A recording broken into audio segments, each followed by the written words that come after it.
Mortal Kombat 2 is once again directed by Simon McQuoid, and this time we follow the journey of Johnny Cage. Johnny Cage is unexpectedly summoned into a tournament, the tournament known as Mortal Kombat, where foes must face each other from different realms against Shao Kahn, who is looking to rule all realms under his command. The first Mortal Kombat film came out in 2021, 2020, that little kind of hazy year of like the pandemic kind of era of films. And when I first heard that they were going to do it, I was a little excited because I was like, what could they possibly do on film with this? Because while there is a ton of lore in the video games, if you're like in the know of it, I personally am not. I've never really played them too much in depth. I kind of just played it with some friends here and there, but nothing quite in depth. But I was curious to see how that one was going to go. And when it came out, I was a little underwhelmed. I thought that the story was pretty bleak and not so interesting, and some stuff just didn't make sense. But it kind of made up for it in some of the fights, but not all of them. So when I heard that they were making a second film, I was like, okay, what notes are they going to take from the first film and kind of implement it in this one, and how are we going to be any different from the first movie to maybe be an improvement over it? And I gotta say, Mortal Kombat 2 is a definite improvement over the first movie. Not a perfect movie. I don't really necessarily think that this IP can be much more than this, maybe slightly better than this, but there are things to enjoy and things to dislike about this one. For starters, I think the protagonist being followed in this one being Johnny Cage by Karl Urban is a far better person to kind of follow this story through, because Johnny Cage in this universe, rather than the games, is kind of a semi-retired 80s kind of action hero star, and he just kind of doesn't have what it takes anymore. At least he doesn't believe that he has what it takes to take part in any of this shenanigans that he has now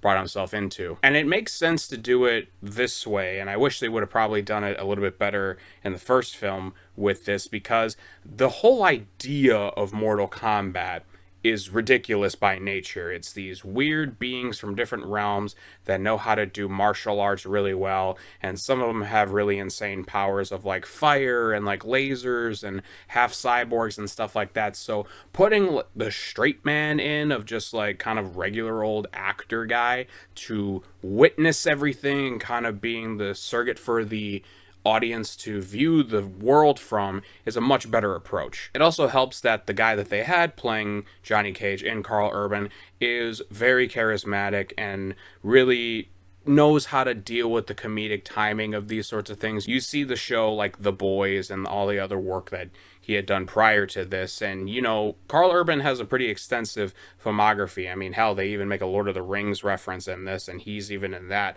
much more as a stoic person, but you can see the range between characters that he has done, and I think him being the more comedic actor, being a little bit older in age, makes a lot of sense for this. Some other characters that have some standout moments is Adeline Rudolph, who plays Katana. She actually gets most of the sort of heart-wrenching backstories in this than the rest of the film for the other characters. So seeing how the film kind of presents her and how it goes through with her character was also a really good choice too, and I thought that she was also like a good kind of character to portray from that realm, because Johnny Cage is from Earth and then this girl is not. And she has some decent back and forth with characters like Shao Kahn, who is a major force against her and her family specifically in this film.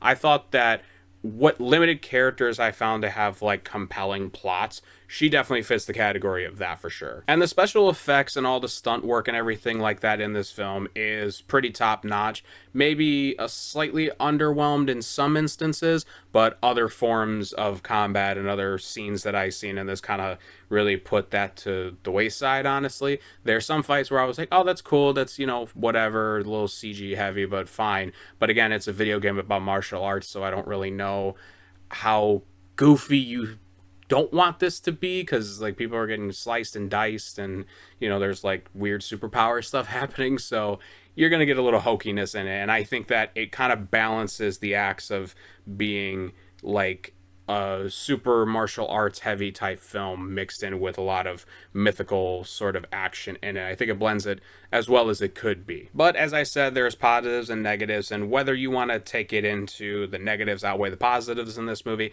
that is completely up to you. But I found it to be a little bit more on the enjoyable side. However, the storyline of the film is not something that I'm really wrapped up in most of the time. Again, because the general premise of the film is that Shao Kahn is hosting Mortal Kombat, which is going to be where realms fight each other to have stake over Earth, and other realms to have champions defend the honor and the title of these places.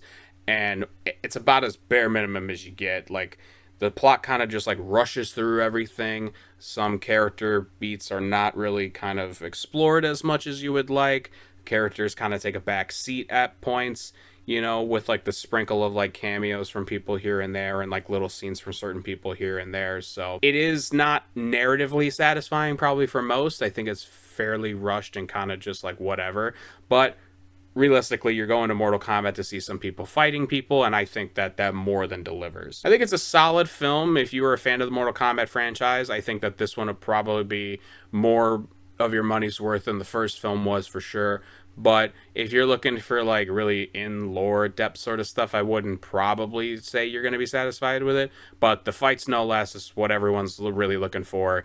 What comedy that they have in it with Kano and with Johnny Cage and all these other characters, I think it more than justifies its existence. I'm going to give Mortal Kombat 2 3 stars. Thank you guys so much for watching. Look forward to more reviews very soon. You can check down the links down below for my Letterboxd, Twitter, and TikTok page. Be sure to like and comment and let me know what you thought of Mortal Kombat. Do you have any favorite memories of playing the games with people? Did you like the first movie? Did you hate the first movie? Did you love this movie? Did you hate this movie? Please leave a comment down below and let me know what you thought. Anyways, guys, thank you so much for watching. Keep those cinemas alive, and I will talk to you all next time.